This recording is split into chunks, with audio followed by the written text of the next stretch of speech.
back, relax, and maybe get yourself a snack. Me and you gonna have a little chat about books. Hey guys! So I'm here today to talk to you about some of the finalists for SPFBO 2018. I wanted to get this review up earlier, but I've been super duper busy, so let's just crack on straight away and get into it. This is going to be reviewing 3 of the finalists in one batch review, and I'll just tell you my thoughts on them and what I gave them as a rating.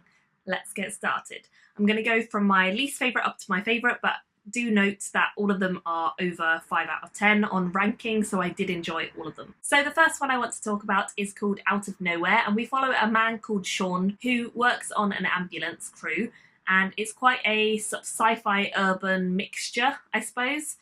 He is someone who works on this ambulance. He has a fairly normal life until you realise that he has a secret ability that he is able to heal people beyond what they normally would be able to be healed. So, for example, if someone is suffering from something grievous, then he might be able to bring them back from that just with his healing power, rather than taking them to a hospital, seeing what they can do, often failing at saving this person. So working on an ambulance is a good place for him because obviously he blends in. It doesn't seem too much like he has something out of the ordinary because everyone brings in patients, but maybe it's just a higher likelihood that his patients are not going to die as often or be as injured as some of the other people who bring in their patients. He also has the ability to live for an awful long time, and therefore he has extended his life and kind of lived multiple lives, but his latest is this one as part of the ambulance crew. The story itself is fun. It's quite fast-paced, it's quite easy to get into. It was just fun. It was an easy read and something that I found I flew through quite quickly, especially because the pacing itself was quite fast, and I think that I enjoyed the wit of the characters when it wasn't offensive, and I enjoyed the way that there was quite a lot of just action happening for most of the time. It did feel very quick to move along, but normally I also prefer a fair amount more magic than we get in this story, and I would have liked to see just more magic coming through because personally I think fantasy and science fiction it's fun to see something different, and just knowing about his powers, it wasn't as much magic as I wanted from the book, but I liked it still. As I mentioned, there were some like homophobic comments and quite sarcastic comments focused on racism, and yeah, it wasn't great on the content because obviously if you're going to put that kind of content in, you've got to be aware that it's probably going to get a backlash, which it has from some of the other judges as well. But I do think it kind of makes sense in that it is a bit of a banter between him and his friends. He's not like doesn't know that we're sitting there reading a book about him, so it kind of makes sense. People say stupid stuff when they're with their friends. I think there were a couple of situations where a joke was kind of used to diffuse a situation that was feeling a bit stressful or whatever, and I felt like it was a bit of a crass way to do it. It didn't really need like a bad joke or an offensive joke to kind of elevate the situation. It's a bit unnecessary, so that's my main criticism of the book. In the end, it was fun, it was likeable, but it didn't stand out as much as I wanted it to, so I gave it 3 stars, which is a 6 out of 10 for the purposes of SPFBO. The next one I picked up as part of this is Aching God, and this one is quite a long book. It's about 600-ish pages, I think, and to me it felt like quite a long book, which is not necessarily a great thing. I feel like it started out quite slow, and I took a while getting to know these characters and getting into the story, and I kind of would have liked things to happen a little bit quicker than they did, but it's not a bad thing per se, it just means it's a bit of a slow starter. So our main character is called Oric, and he is estranged from his daughter. She has been living in a city a fair way away from him for quite a long time, and they've not really talked for many years, but he still loves her dearly, and we follow the story picking up from where he's got a note or a message saying that his daughter is in trouble and he needs to come and help.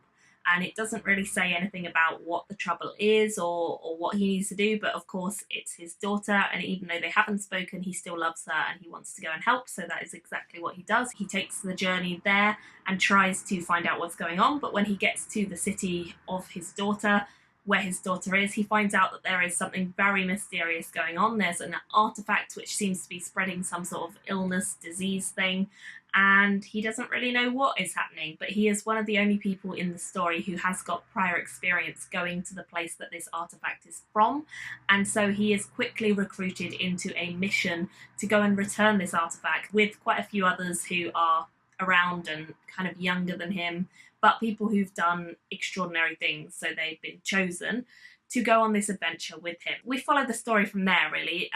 I liked it once they started getting onto the adventure a bit more. I feel like Auric is not my favourite character.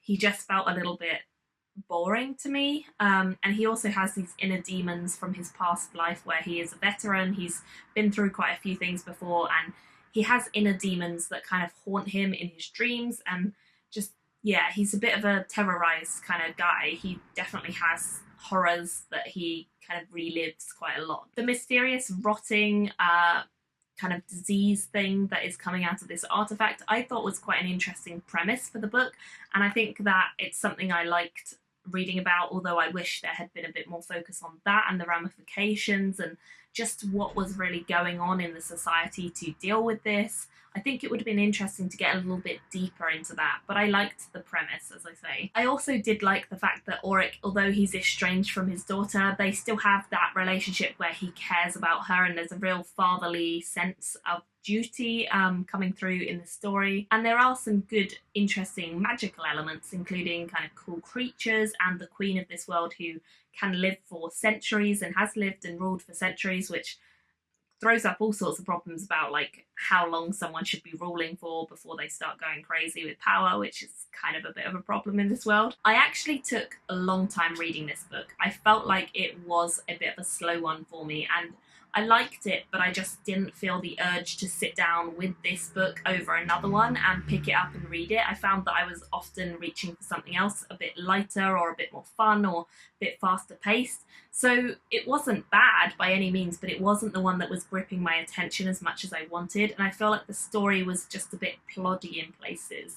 So that's the reason, and the only reason, that I've given it sort of 6 out of 10 rather than, or 3 out of 5, rather than something higher. It's just that it was a good story, it had a good foundation, it was well written, but it was slow and it didn't pull me in as much as some of the other stories and books that I'd been reading at the time, so I gave it a 6 out of 10. Moving on to the last one I want to talk about in this review, which is Orconomics. This one has quite a unique tone to it, and it was also submitted by the blog who put it in as their finalist with an absolutely perfect score of a 10, which very rarely happens. So I was intrigued straight from the start. I have to admit, I did not see this one as a potential contender when we first announced all the lists, because, I don't know, the cover looked a bit funny and it just sounded a bit weird, and I didn't rank it as something that would really stand out. But actually it turns out that this book was the one getting most of the hype from all the other blogs, and a lot of people seem to really like it, so clearly I just missed the boat on this until I read it. However, I'm very glad I did get to read it and that my assumptions were proved incorrect, because I did really enjoy this book when I got down to reading it, and just, yeah, it was a good laugh. It's not my usual cup of tea because it's satire and it's comedy and it's all kind of bunched into one book, which is a little bit of an unusual mixture for me. However, I think that it plays a lot with fantasy tropes. It really kind of pushes and pokes fun at a lot of the things you've seen in other books, other fantasy books, and that's its real strength in trying to poke fun at something. It can be quite hard in fantasy to get the tone right, and I don't think many authors can get sort of comedic fantasy done well. However, I do think the author of this one has got it pretty spot on, especially with the humour that I have. I think it gelled quite well, and that doesn't always happen for me, especially with humour. I find it so difficult to find good humorous fantasy, and this is definitely that. The story follows an ex-hero who's called Gorm, and he is the kind of character that you can't help but like, because he's a grumpy old sort, but he's quite well-intentioned. He's kind-hearted, and we follow him quite early on when he frees a goblin, and that gets him a little bit in trouble. He originally was banned from being in the Heroes Guild because he abandoned a quest. We don't quite know the details of that at first, But as the story unfolds, you learn more about him and why he's freed this goblin and what sort of character he is and what sort of guy he is. We follow Gorm as he is kind of reviewing his life a bit. He's thinking back on being a hero. He has a lot of sadness and regret over how things ended and why they ended. And we also follow the character Tibrin, who is the goblin that was freed by Gorm, and he ends up kind of just attaching himself to Gorm, much to Gorm's dismay, and he eventually becomes Gorm's squire because Gorm is just like, well, if you're going to follow me around, I guess I have to take you under my wing and you have to become my squire. So that's what's happened. And then some of the other characters who we follow as well included Niln, Jin, and Laruna, who are respectively High Scribe for the Almatra, which is like this elven god thing, Counsellor of the Noctomancer, and finally Apprentice of the Solomancer. And the Noctomancer and Solomancer, who are Jin and Laruna, are constantly bickering with one another because they come from like opposing orders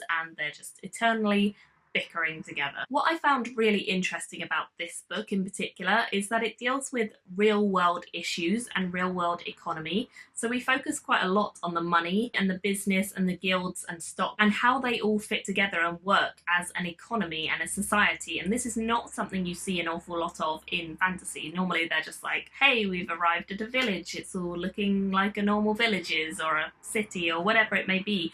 And there's no explanation of the real economy behind everything. But this one certainly has that, and I thought that was really well done. We have some characters who are like the bad guys. They're the big bosses of a company and they have all these plans and nefarious ideas of how they're going to keep their pockets overflowing and just keep money coming in. And these characters are really in the know about how to control and manipulate the heroes of this world.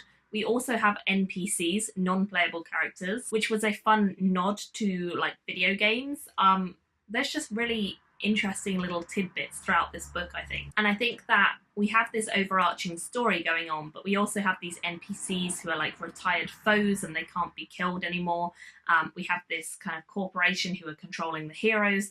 It's almost like a big video game world or simulation or kind of crazy, over-the-top, exaggerated world where things are just going wrong because people are really bad and all this stuff. So I really liked the drama and the intensity, but also the realism, kind of balancing that out as well. It worked. It just worked. It was fun. The only real quibble that I had with this book, and it's not a major one, is that because it is a lighter hearted tone and because we have all this fantasy with kind of comedy mixed together, it makes it a bit harder to really get to know and connect with the characters because you're not seeing their more vulnerable side as much as you are in another fantasy book. You're seeing their jokey, wit, fun, humour. It's all good. It feels a bit more surface level than kind of a deeper connection. So I liked it a lot. I thought the characters were really fun. The world is great. The whole concept of this story and playing off of things you've seen before and kind of manipulating and changing those,